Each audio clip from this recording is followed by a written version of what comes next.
نستعينه ونؤمن به ونتوكل عليه ونعوذ بالله من شرور أنفسنا ومن سيئات أعمالنا من يهده الله فلا مضل له ومن يضلل فلا هادي له وأشهد أن لا إله إلا الله وحده لا شريك له وأشهد أن محمدا عبده ورسوله أرسله بالهدى ودين الحق ليظهره على الدين كله ولو كره المشركون اللهم صل على محمد وعلى آل محمد كما صليت على إبراهيم وعلى آل إبراهيم إنك حميد مجيد اللهم بارك على محمد وعلى آل محمد كما باركت على إبراهيم وعلى آل إبراهيم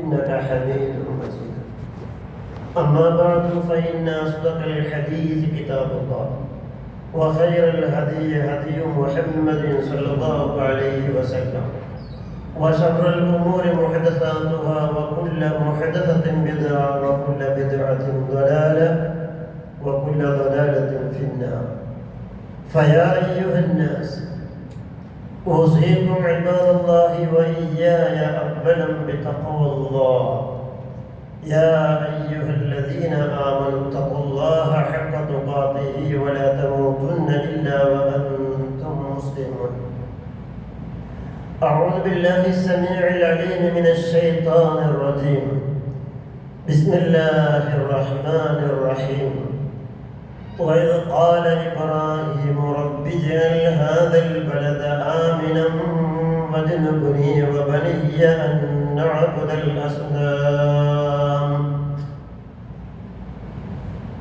رب إنهن أضللن كثيرا فمن تبعني فإنه مني സ്നേഹനിധിയായ സഹോദരന്മാരെ, സഹോദരികളെ, എല്ലാം പടച്ചു പരിപാലിക്കുന്ന റഹ്മാനായ അല്ലാഹുവിൻ്റെ വിധിവിലക്കുകൾ ജീവിതത്തിലെ എല്ലാ മേഖലയിലും പാലിച്ചു തഖ്വയുള്ളവരായി ജീവിക്കണമെന്ന് ആദ്യമായി എന്നെയും തുടർന്ന് നിങ്ങളെയും ഓർമ്മിപ്പിക്കുന്നു, വസിയ്യത്ത് ചെയ്യുന്നു. അല്ലാഹുവേ, നീ തൗഫീഖ് നൽകി അനുഗ്രഹിക്കണമേ. ആമീൻ.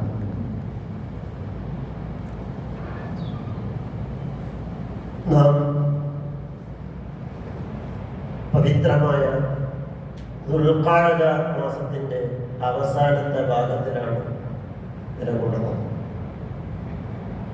ഇന്ന് 28-ാം ദിവസം എന്നാണ് കണക്കാക്കപ്പെടുന്നത്.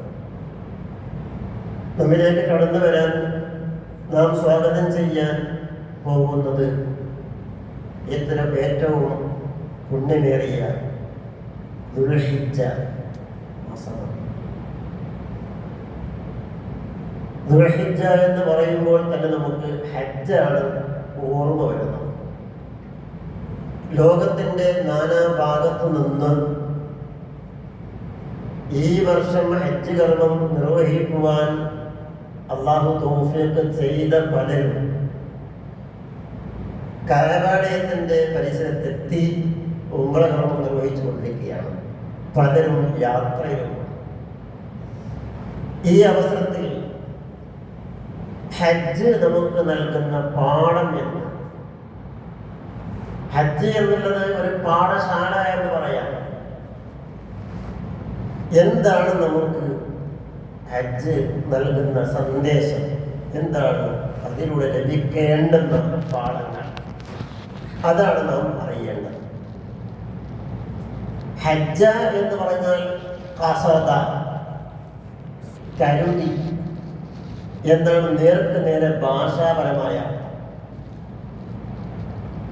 എന്നാൽ ശറഈന്റെ ഭാഷയിൽ നോക്കുകയാണെങ്കിൽ ഖസ്ദുൽ ബൈത്ത്, കഅബാലയത്തെ കരുതിയുള്ള തീർത്ഥയാത്ര. എന്തിന്?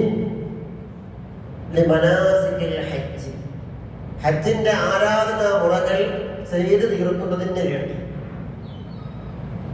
ബിശറായിക്ക് മഖ്സൂസ പ്രത്യേക നിബന്ധനകൾ പാലിച്ചുകൊണ്ട് ഒരു വ്യക്തി കഅബാലയത്തെ കരുതി പോകുന്ന തീർത്ഥയാത്രക്ക് ഹജ്ജ് എന്ന് പറയാം. ഈ ഹജ്ജ് ഒരു മനുഷ്യന് ആപതുണ്ട് എങ്കിൽ അവന്റെ ആയുസ് കാലത്ത് ഒരു തവണ അത് നിർവഹിക്കൽ ഫർദാണ്. വലില്ലാഹി അലന്നാസി ഹജ്ജുൽ ബൈത്തി മൻ ഇസ്തതാഅ ഇലൈഹി സബീല എന്ന് പറഞ്ഞിട്ട് അല്ലാഹു പറയുന്നത് വമൻ കഫറ, നന്ദികേട് കാണിച്ചാൽ സാമ്പത്തികമായി അല്ലാഹു നിനക്ക് സൗകര്യം തന്നു, നിന്റെ ശാരീരിക ആരോഗ്യം അല്ലാഹു നൽകി, നിന്റെ യാത്രയിൽ തടസ്സമില്ലാത്ത രൂപത്തിൽ നിനക്ക് എല്ലാ ഇളവുകളും അല്ലാഹു സൗകര്യവും ചെയ്തു തന്നു. ആ അല്ലാഹുവിന് വേണ്ടി, ആ അല്ലാഹുവിന് എല്ലാം സമർപ്പിക്കുന്നതിന് വേണ്ടി ചില ദിവസങ്ങളിലെ സമയങ്ങൾ നീ മാറ്റിവെക്കുന്നില്ല എങ്കിൽ നന്ദികേടാണ് കാണിക്കുന്നത്. അതിനല്ലാഹു പ്രയോഗിച്ച അറബി പദം ഖുർആനിൽ വമൻ കഫറ, അവിശ്വാസിയായാൽ എന്ന് പറയുന്ന അതേ പദമാണ് പറഞ്ഞിരിക്കുന്നത്. അല്ലാഹുവിന്റെ ഒരു ആവശ്യമില്ല, നമ്മൾ ധന്യനാണ്. പക്ഷേ ഒരു മനുഷ്യൻ അവനെ പറ്റി, അവന്റെ സൃഷ്ടാവിനെ പറ്റി, അവന്റെ സൃഷ്ടിപ്പിനെ പറ്റി തിരിച്ചറിയേണ്ടതുണ്ട്. അത് പൂർണ്ണമായും ലഭിക്കുന്നത് ഹജ്ജിലൂടെയാണ്. ഹജ്ജ് എന്ന് പറയുമ്പോൾ അല്ലാഹുവിന്റെ സൃഷ്ടികളിൽ നിന്ന് മഹാനായ ഖലീലുല്ലാഹി ഇബ്രാഹിം അലൈഹിസ്സലാം, ഇസ്മായിൽ, ഹാജർ അലൈഹിമസ്സലാത്തു വസ്സലാം, ഈ മൂന്ന് വ്യക്തികളുമായി ബന്ധപ്പെട്ടെടുക്കുന്ന ചരിത്ര സംഭവങ്ങളാണ് ഹജ്ജിലൂടെ നാം അയവിറക്കുന്നത്. കഅബയെ തവാഫ് ചെയ്യുന്നു, സഫ മർവക്കടയിൽ സഅയി അങ്ങുമിങ്ങും ഓടുന്നു, സംസം വെള്ളം കുടിക്കുന്നു, അറഫയിൽ നിൽക്കുന്നു, മുസ്ദലിഫയിൽ ഉറങ്ങുന്നു, മിനായിൽ തങ്ങുന്നു, കല്ലെറിയുന്നു, അതുപോലെ തന്നെ ബലി അറുക്കുന്നു. ഇതിൻ്റെ എല്ലാം പിന്നിൽ ഒരു ചരിത്ര സംഭവമുണ്ട്, ഒരു ലക്ഷ്യവുമുണ്ട്. എന്താണ് ആ ലക്ഷ്യം? ഞാൻ അല്ലാഹുവിൻ്റെ വിനീതനായ അടിമയാണ്. ആ അല്ലാഹു എന്നോട് എന്ത് കൽപ്പിക്കുന്നുവോ അത് ചെയ്ത് കാണിച്ചു കൊടുക്കുവാൻ, പ്രായോഗിക രൂപത്തിൽ തന്നെ ചെയ്യുവാൻ ഞാൻ തയ്യാറാണ്. ആ തയ്യാറാവുന്നിടത്ത് എന്തെല്ലാം ത്യാഗങ്ങൾ സഹിക്കണോ ഞാൻ തയ്യാറാകുന്നു. ഇത് ഇബ്രാഹിം നബി അലൈഹിസ്സലാത്തു വസ്സലാം പൂർണ്ണമായും വിജയിച്ചിരിക്കുന്നു. അത് ഓരോ വ്യക്തിയും ഹജ്ജിലൂടെ ആവർത്തിച്ചു കൊണ്ടേയിരിക്കുന്നുണ്ട്.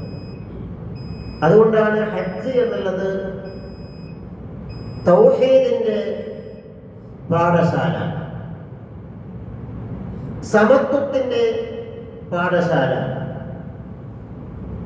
ക്ഷമയുടെ മദ്രസ പാഠശാല, റഹ്മത്ത് കാരുണ്യത്തിന്റെ പാഠശാല,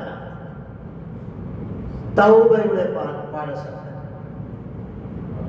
എന്നിങ്ങനെ ഹജ്ജിനെ വർണ്ണിക്കുവാനുള്ള കാരണം അതാണ്. വഅദ്ദിൻ ഫിന്നാസി ബിൽഹജ്ജ് യഅതൂക റിജാലൻ വഅലാ കുല്ലി ളാമിരിൻ യഅതീന മിൻ കുല്ലി ഫജ്ജിൻ അമീഖ്. കഅബയെ പടുത്തുയർത്തുവാൻ വേണ്ടി ഇബ്രാഹിം അലൈഹിസ്സലാത്തു വസ്സലാമിനോട് അള്ളാഹുവിന്റെ ഉത്തരവ്, കൽപ്പന. മകനെയും കൂട്ടി അള്ളാഹുവിന്റെ ആ കൽപ്പന ചെയ്ത് തീർത്തു. അള്ളാഹു കൽപ്പിച്ചു, അദ്ദിൻ, വിളംബരം ചെയ്യും, വിളിച്ചറിയിക്കും, ഫിന്നാസ്, ജനങ്ങളോ